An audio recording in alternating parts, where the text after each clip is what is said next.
Welcome to Mortification of Spin, a casual conversation about things that count with Carl Trueman, Todd Pruitt, and Aimee Byrd. Mortification of Spin is a weekly podcast from the Alliance of Confessing Evangelicals. Our hosts are joined this week by well-known pastor, author, and theologian Tim Keller. The group will explain and unpack the Transformationalist view and Two Kingdoms theology in light of Keller's recent book, Center Church. Stay tuned after to find out how to get a free book by Dr. Keller.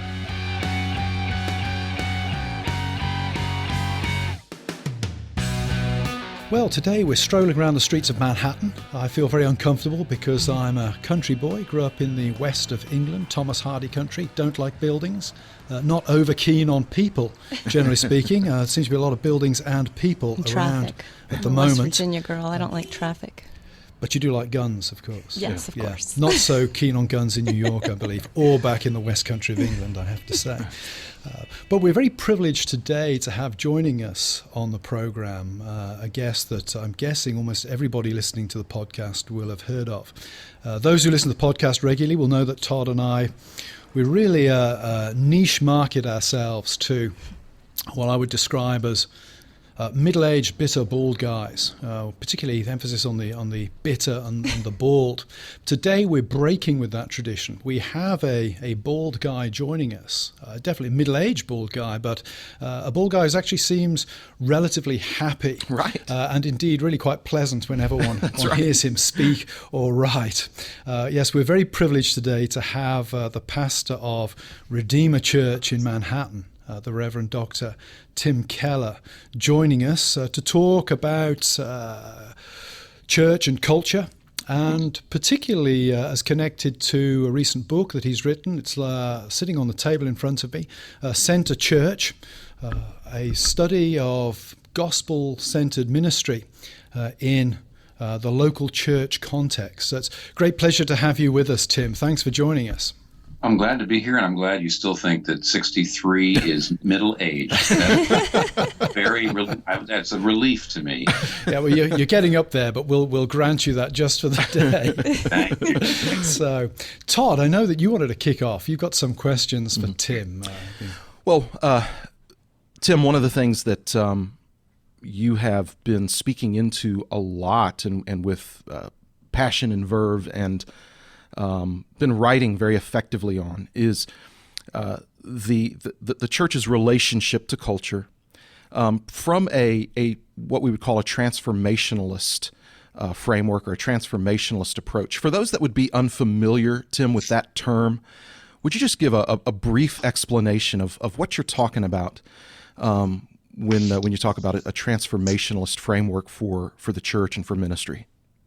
I'll give it to you, then I'll give you a personal note. I would say, to me, transformationists would include Kuyperian neo-Calvinists, would actually include Reconstructionists, theonomists. Right. It would include certainly the religious right, and I'd throw Jim Wallace in there. Yeah. I would put in the religious left. They all believe that if you take Christian values and worldview out into the world, it'll transform and change the culture somehow. And I would say the personal note is that I do not identify with transformationists the way, say, most Two Kingdom people would identify with Two Kingdom. I mean, I would say anybody who became a Christian like I did in America in the late 60s, early 70s, gets influenced by Francis Schaeffer to some degree. And he was a kind of soft Kuyperian sort of. And, they talked about engagement. So I suppose that I have that. I would be a very soft transformationist. But I can give you some examples of how I would be very apolitical in the pulpit, in my personal ministry. I don't think anybody's perfectly balanced in any one way. So I would have to say I probably have a foot into the transformationist, probably. But I'm pretty, you're not talking to Nick Wolderstorff or somebody like that here. So. Right. Yeah, that's a good point. I think that's helpful because just as there is a spectrum on the Two Kingdoms side, there really is a wide spectrum on the transformationist side. As you said, everybody from the religious right over to the religious left, from a Kuyperian approach to a Jerry Falwell. And so it really is a broad term. Mm-hmm. How would you just encapsulate briefly your approach to that?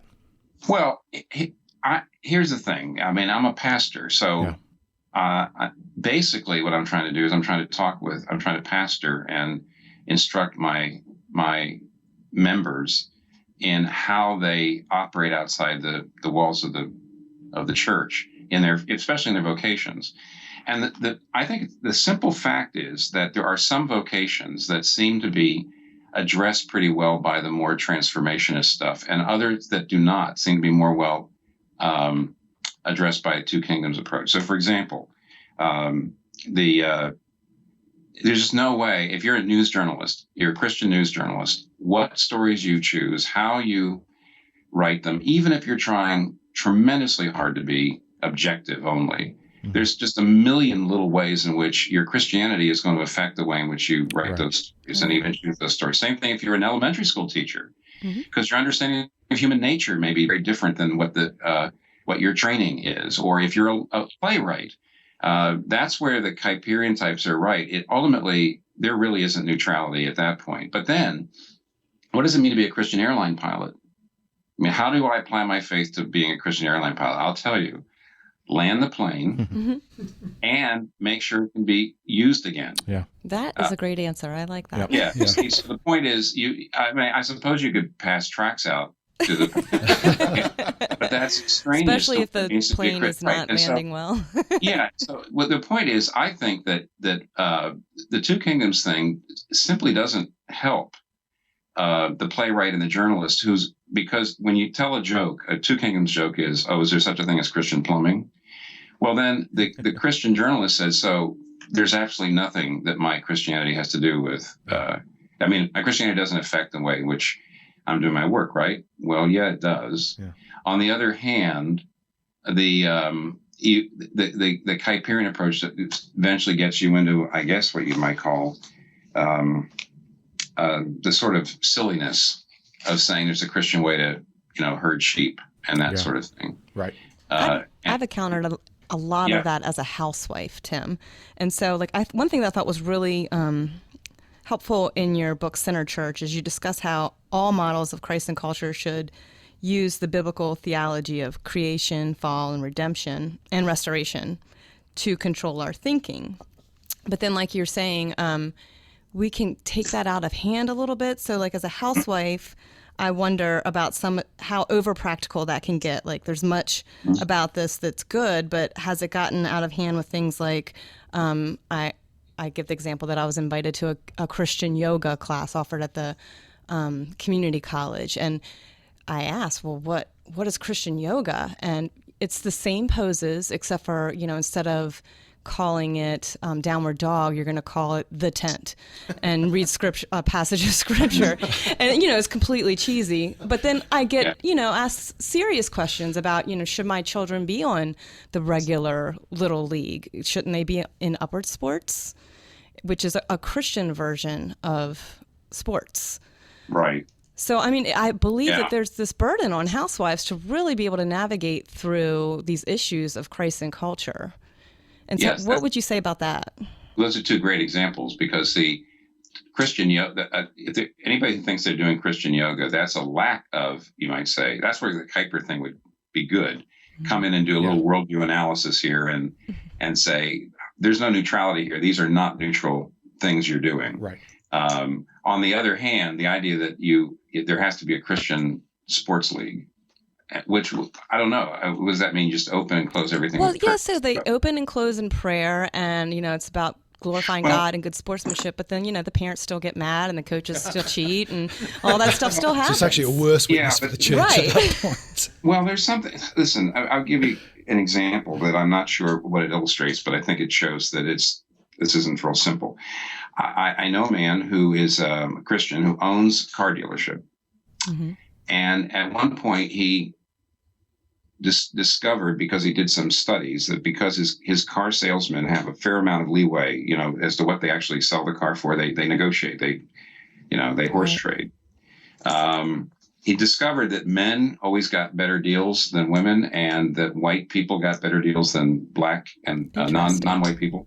That the women don't negotiate as hard, and he realized that basically white men were getting their cars subsidized by less good negotiators. And he decided, we're just going to say no. There's just one. We don't do that anymore.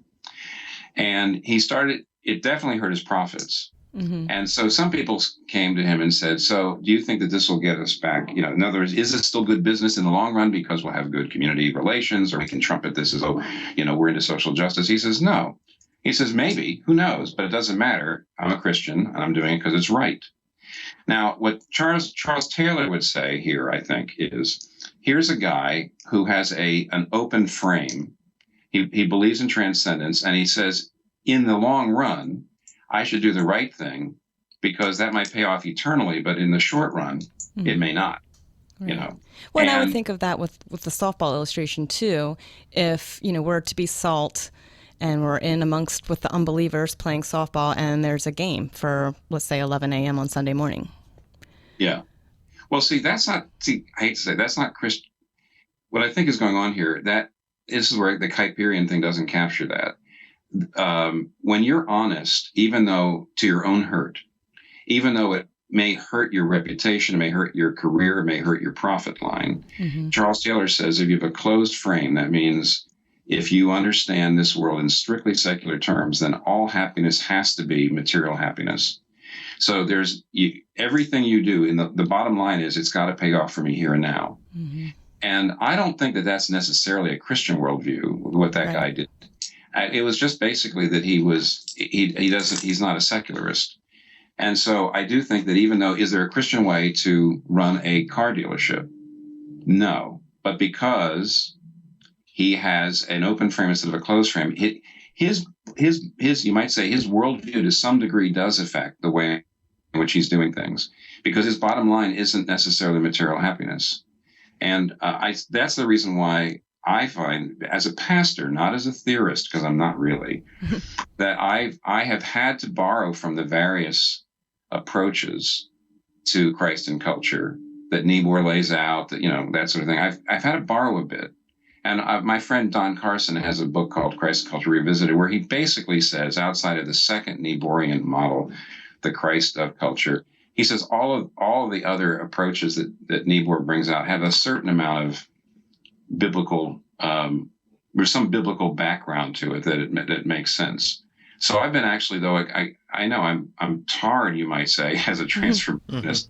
I consider myself a little bit more of a mutt. Well, that's a good point, because, and I asked David Van Drunen this too when we interviewed him. We're kind of talking about the Transformationalist and the Two Kingdoms views on MOS. What do you think is the best contribution of the Two Kingdoms model that has helped you to develop your own mutt view? Well, lots. Even though you see, you're showing your age, Aimee. When I was being formed in the 60s and 70s, there was no Two Kingdom model except. I like showing my age. Thank you. Yes, we come out of that very badly. What I think the Two Kingdoms model is doing now is Two Kingdoms is pushing back rightly on the transformationist narratives, which give the impression, even if they don't actually say this or hold it, but they give the impression the real work of the kingdom is out there. It's not churchly. Right. They tend to see the dramatic front line out there in the culture. That's where the big stuff is happening. And the Two Kingdom rightly says that the mission of the church is to minister the word and the sacraments and to make disciples. That is the mission of the institutional church, the church gathered under its officers. And I think that could easily get lost if it wasn't for some people that are waving that banner. So. Mm-hmm. Tim, if I could pick up on something you said a little while ago, but I think you mentioned you're essentially apolitical. Maybe you said you're apolitical in the pulpit or something like that. Mm-hmm. I'm wondering in the current context, when we've seen over the last 10, 15 years a major shift in the political world from economic issues to identity issues, for want of a better word. On one level, I think it's easy to make the case as Christians that, hey, debates about tax rates and tax philosophy. That's a real grey area when it comes to working out what does Scripture say to 20% income tax versus 22% income tax, something like that. Mm-hmm. But when we're really dealing in the current climate with abortion, same-sex marriage, and even my son's at a local university here, and the identity politics is way beyond same-sex marriage, and I'm sure you're well aware of that with the kind of people that you encounter every day in Manhattan. It looks to me as if it's going to be increasingly difficult to be apolitical in the pulpit, whether you're radical, two kingdoms, transformationist, whatever. The biblical text throws up all kinds of issues that the world around doesn't want to hear about. Right. Do you have any advice on how to navigate that as a pastor? Well, first, you're right.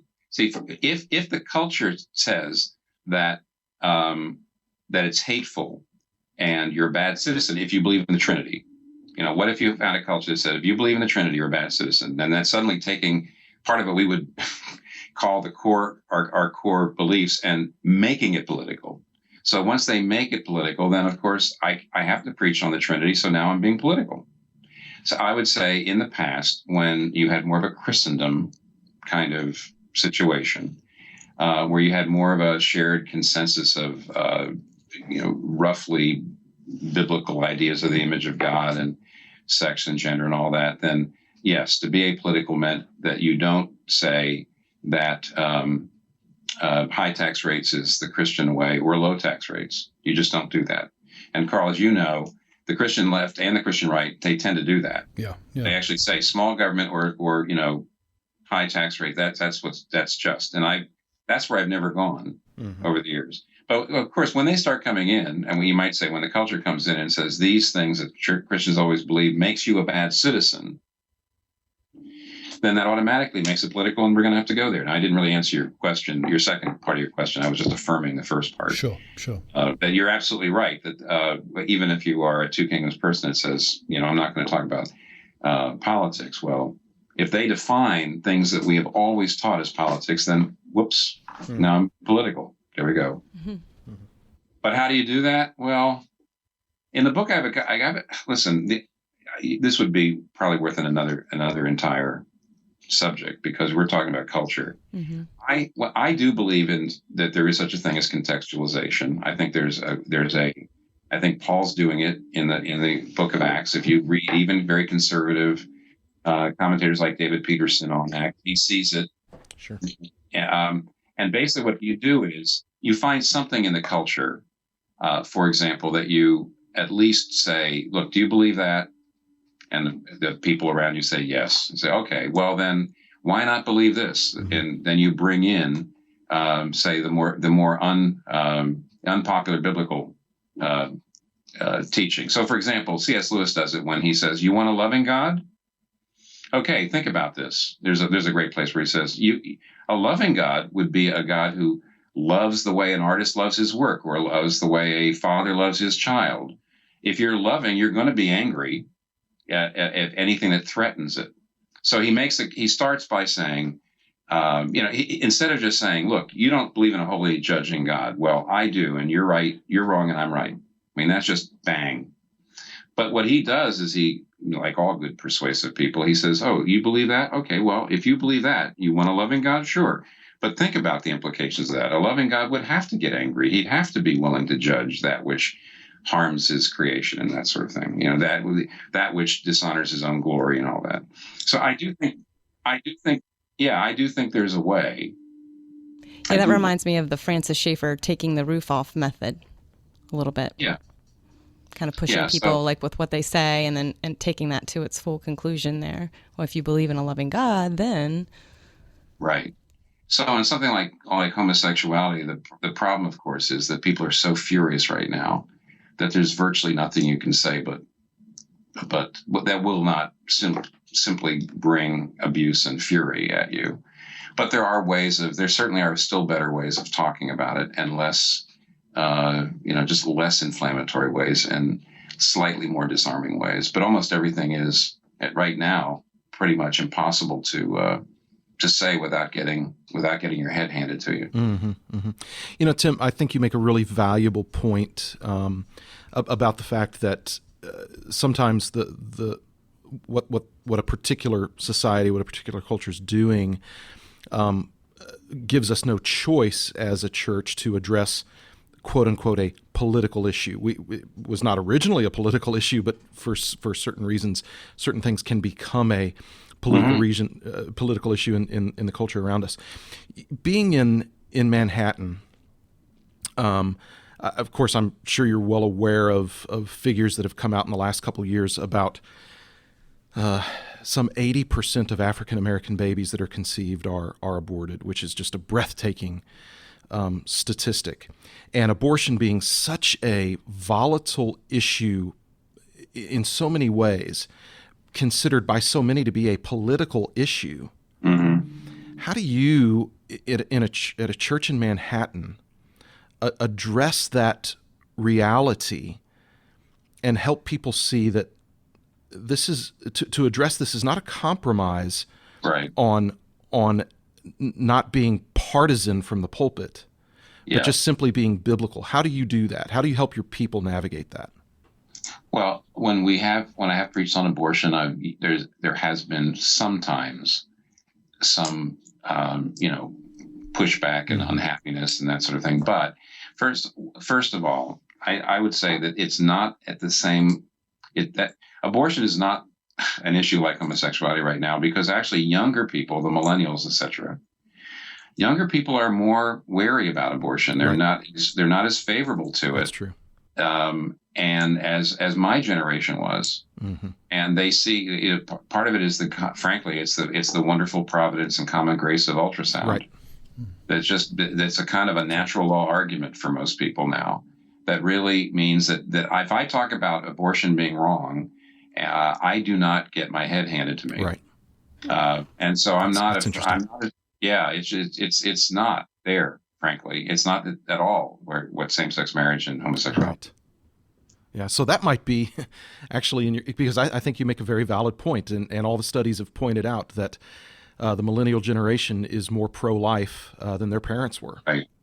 The only natural law help that might come with same-sex marriage would be what I call, when most people come after me on this, I say, well, we're going to have a wisdom contest now. And they said, what do you mean? I said, well, look, it's going to be 30 or 40 years before we really find out whether or not same-sex marriage gives as good outcomes for children and they're as durable and all that. And there'll be people out there testing all this. And for a number of years, there'll be tremendous political pressure on people not to be objective, but eventually probably the truth will come out. And I don't know. I'm not sure that same-sex marriage will necessarily show up as being basically not as healthy in a kind of way that you could show empirically. It may happen, it may not happen. If it is, if that does happen, it would be a little bit like the sonogram. But I'm not really sure what God's will is on that. But I usually say to people, look, let those of us who believe that marriage should be between a man and a woman, don't attack us. Let us have our moral communities, and we'll have a wisdom contest. We'll see you in 30 or 40 years and see whether the outcomes for children are as good. So that's what I usually say. Yeah, that leads to, like, if you're looking at it from a transformationalist perspective, it seems like as hard as, we've all been trying, no matter really what our view of Christ and culture is, Christians really don't seem to be making much of a redemptive, positive influence to the culture in this area of marriage, and just makes me wonder, are we doing it wrong? No, maybe not. That's a big subject, and I'm looking at the time. Listen, I talk. There's maybe a practical and a more theoretical answer. The theoretical answer is there may be ways for us to do a better job. Of actually doing our message, but I'm not sure in this climate any reasonable, eloquent statement won't be just shouted down. Mm-hmm. I actually worked on it myself, and I won't even go into it right now because I'm not sure the way in which I express it is the best. But practically speaking, James Hunter, who's someone you all probably know about. James would say that culture change happens not through great ideas or big heroes, heroic figures, but he would say, using sociological terms, he would say the culture, the main culture changing actors are dense networks that coalesce around a very, very focused message or goal that both defies and yet resonates with the culture. Right there, three things.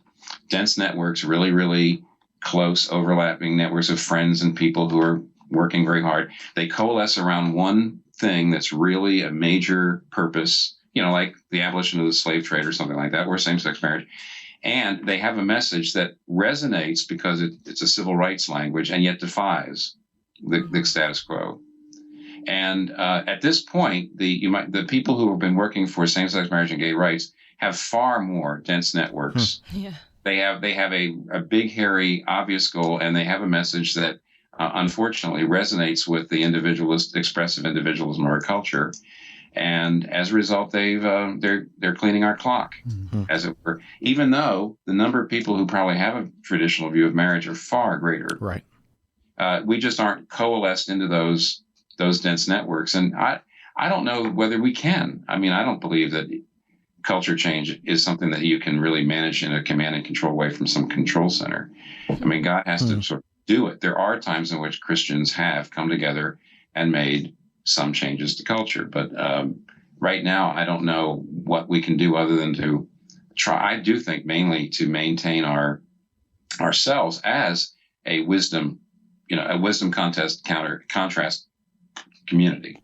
That's the main thing we're going to have to do. We're going to have a lot of attrition if we're not really good at instructing our own people. Yeah, it's a great point. Well, obviously, we've been scratching the surface of some big and important issues for the church, and Tim Keller, you're helping us think through those things well, and we really appreciate that. We appreciate you being on here. We appreciate the fact that you keep writing and preaching. And blessings to you on your ministry, and thanks for taking a little bit of time out to spend with us on Mortification of Spin. We really appreciate it. That's kind of you. Thank you. Thanks. Yeah, well, Thanks. Press on. And for those of you joining us today, thank you for the time you've been able to spend with us. It's Mortification of Spin, casual conversation about things that count. We've been blessed today to spend some time with Tim Keller, and we hope to talk to you all again very soon. Today, I want to be a part of it. New York, New York, these vagabond shoes. Thanks for listening to Mortification of Spin, a podcast of the Alliance of Confessing Evangelicals. The Alliance is a coalition of pastors, scholars, and churchmen who hold to the historical creeds and confessions of the Reformed faith, and who proclaim biblical doctrine in order to foster a Reformed awakening in today's church. We have a few copies of Tim Keller's book, Walking with God Through Pain and Suffering, we'd like to give away to our listeners. Head over to our website, mortificationofspin.org, to enter for a chance to win one of these books. We've talked about church discipline and reasons why a pastor would be deposed, but what should the church do when that pastor has repented of his sin? Join us next week as the gang talks about the process of re-entry for a repentant pastor. We hear things like, well, they've asked for forgiveness and now we need to accept them back in and forgive them. But I think we're misunderstanding how to love. We see there that one's reputation matters. You've got to show that you can serve the Lord in a humble capacity before we will contemplate allowing you back into any position. That's next week on Mortification of Spin, a casual conversation about things that count. We'll talk to you then.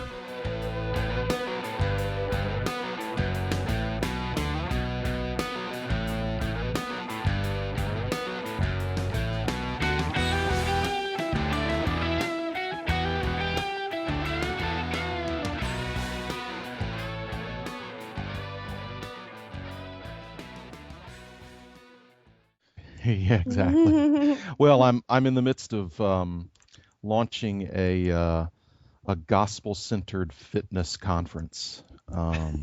Yes. You know, What do you think about that? Looking at yoga through the Jesus lens. Give me Something a like break, man. I know, wasn't that Where was great? this?